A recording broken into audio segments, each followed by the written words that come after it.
Allah Subhanahu wa taala,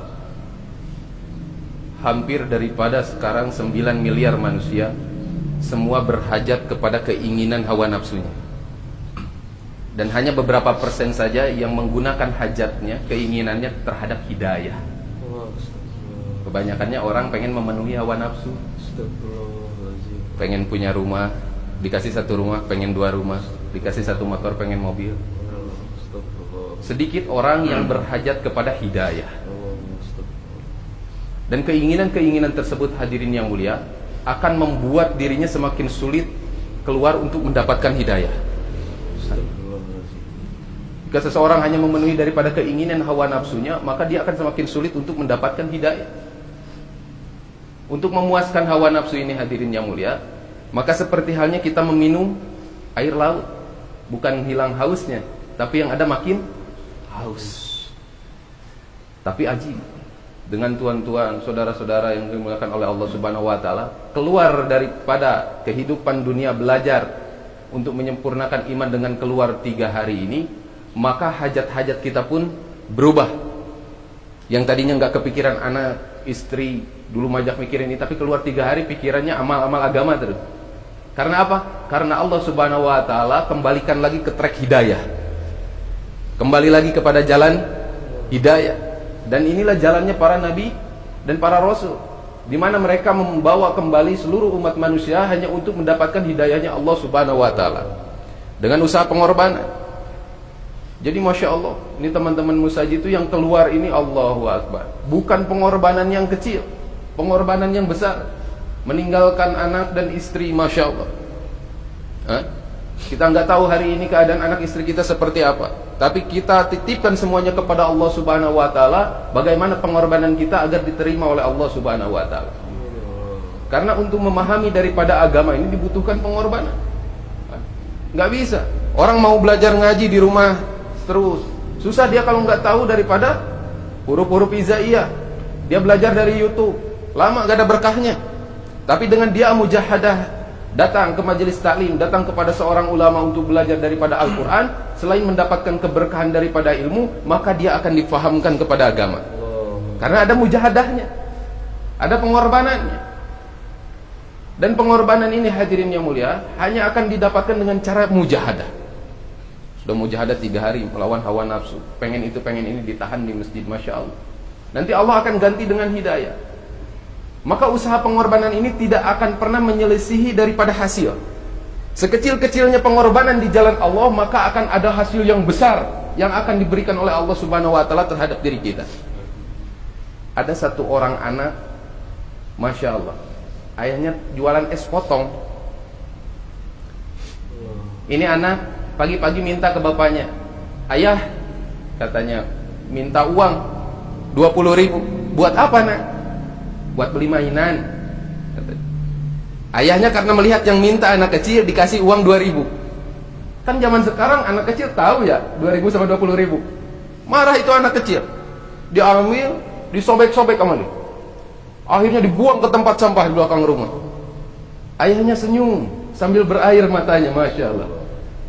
Karena anak kecil tersebut sudah mulai tahu daripada nilai, tapi enggak paham seberapa besarnya perjuangan ayahnya untuk mendapatkan uang 2.000 rupiah. Maka ditanya lagi sama ayahnya, "Wahai anakku, maukah uang 20.000 tadi yang kau katakan?" "Mau, ayah," katanya. "Jika begitu besok pagi antar ayah jualan," katanya. Maka anak tersebut bersemangat karena dia akan mendapatkan 20.000 rupiah dengan cara menemani ayahnya berjualan.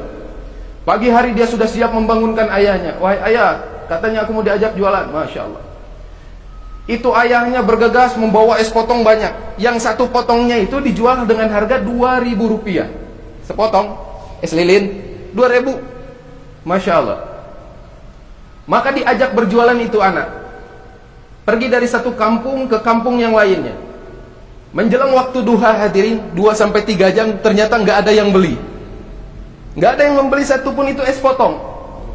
Ayahnya sesekali melihat kepada anaknya, dilihat lagi, senyum lagi.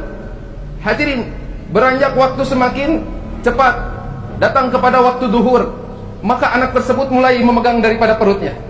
Sambil menggores-gores perutnya, dia katakan kepada ayahnya, "Wahai ayah, Aku lapar. Kata ayahnya, sabar nak, belum ada satupun es potong yang laku. Nanti kalau ada yang laku kita beli makanan.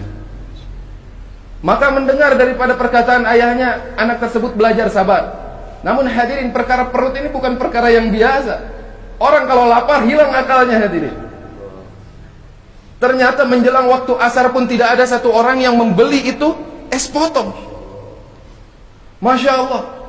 Maka anaknya tersebut sambil menarik daripada baju ayahnya, ayah, sekarang aku lapar sekali, sudah tidak bisa menahan lapar. Sabar nak, belum ada yang laku ini es potong. Nanti kalau sudah ada yang laku, maka kita beli makan. Hadirin, seorang ayah paham terhadap perasaan daripada anaknya. Bahkan hadirin yang mulia, tidak ada satu orang tua pun yang menginginkan atau tega melihat seorang anak kelaparan. Tapi bagaimana mau dikata hadirin, tidak ada satu orang pun yang membeli itu es potong.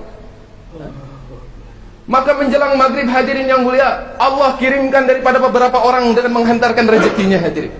Ada beberapa orang membeli es potong, dan ajib, ternyata jumlahnya sampai kepada 20.000 rupiah.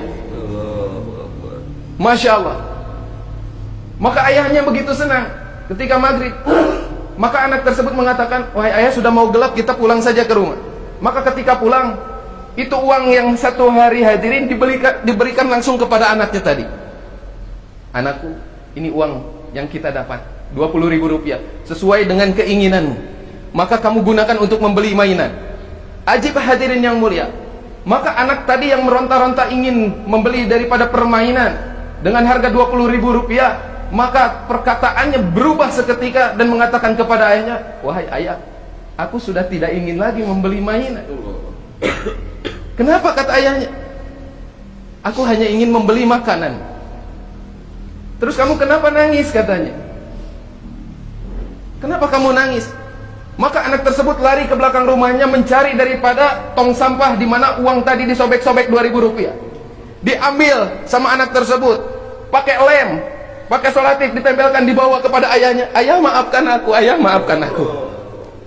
Ternyata sekarang paham, untuk mendapatkan makanan ayah harus berjuang seperti ini ya. Sementara aku menyobek daripada uang yang ayah berikan. Ternyata sampai seperti ini perjuangannya ayah.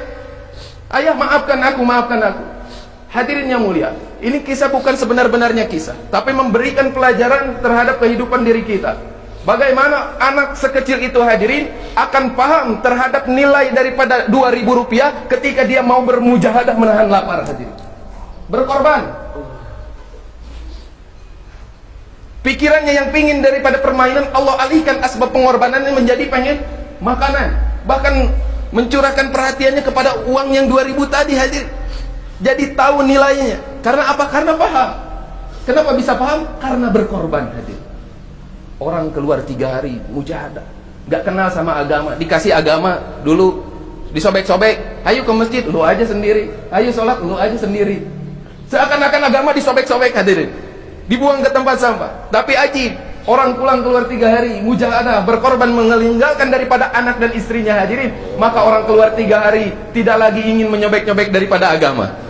Bahkan Masya Allah, terbukti Musaji keluar pertama 3 hari jadi ahli-ahli soleh hadirin. Ini kenapa? Karena berkorban hadir. Seperti anak kecil tadi, bagaimana dia bisa menghargai daripada uang 2.000 ketika dia mau sama-sama bersama ayahnya berkorban untuk mendapatkan uang. Jadi paham, kita pun sama akan mendapatkan pemahaman hadirin ketika berkorban dengan cara yang benar, dengan cara Rasulullah Sallallahu Alaihi Wasallam. Jadi walaupun ini 3 hari, Masya Allah, waktu yang sedikit kayak uang 2.000 tadi, tapi Allah akan berikan kepahaman yang luar biasa. Menghargai agama. Barang siapa orang yang menghargai agama hadirin, maka sekecil apapun amal-amal dalam agama ketika dirusak oleh orang lain hadirin yang mulia, maka hatinya yang akan tercabik-cabik. Gak tega lihat orang lain gak sholat, gak tega lihat orang lain gak bisa ngaji, gak tega lihat orang lain kesusahan hadirin. Karena apa? Asbab pengorbanan. Ini maksudnya kenapa sekecil-kecilnya pengorbanan tidak akan menyelisihi daripada hasil pemahaman. Ini luar biasa. Teman-teman Musaji ini Masya Allah diberikan kesempatan oleh Allah mengenal daripada usaha dakwah, usahanya Nabi. Dulu kita siapa? Hari ini saja kita pakai sorban, pakai gamis, pakai jenggot. 5-6 tahun ke belakang kita siapa? Masih ingat nggak maksiat yang dulu kita lakukan seperti apa? Masih ingat di jalan ketika kita megang botol? Hah? Masih ingat? Bagaimana lisan kita sering menyakiti daripada hati orang tua kita? Masih ingat? Bagaimana lisan kita masih jahat terhadap istri kita? Masih ingat? Ini hadirin yang mulia. Hanya dengan usaha pengorbanan maka diri kita akan diperbaiki oleh Allah Subhanahu wa taala, hadirin. Maka hadirin yang muliakan Allah Subhanahu wa taala, seseorang yang beriman tidak akan pernah puas hanya dengan pengorbanan yang sedikit. Sebagaimana seekor kuda yang akan loncat, maka dia nggak langsung loncat. Seekor kuda hanya akan loncat ketika dia mundur 1, 2, 3 langkah ke belakang, maka dia loncat ke depan. Begitu juga hari ini dengan kita. Kita jangan pernah puas dengan 3 hari saja, tapi jadikan 3 hari ini langkah awal kita untuk menambah pengorbanan lagi di jalan Allah Subhanahu wa taala. Bersedia insyaallah. Allah bihamdi subhanakallahumma wa bihamdika asyhadu an la ilaha illa anta astaghfiruka wa atubu ilaik. Assalamualaikum warahmatullahi wabarakatuh.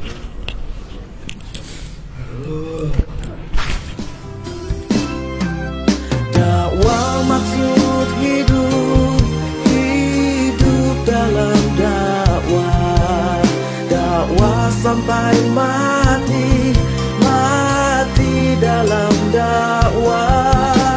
Dakwah maksud hidup, hidup dalam dakwah, dakwah sampai mati, mati dalam dakwah. Dakwah maksud hidup, hidup dalam dakwah, dakwah sampai mati, mati dalam dakwah. Dakwah maksud hidup, hidup dalam dakwah, dakwah sampai mati, mati dalam dakwah.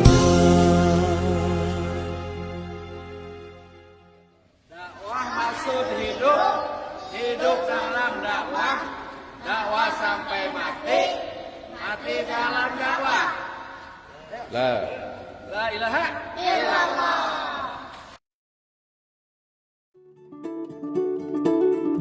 Anja Channel.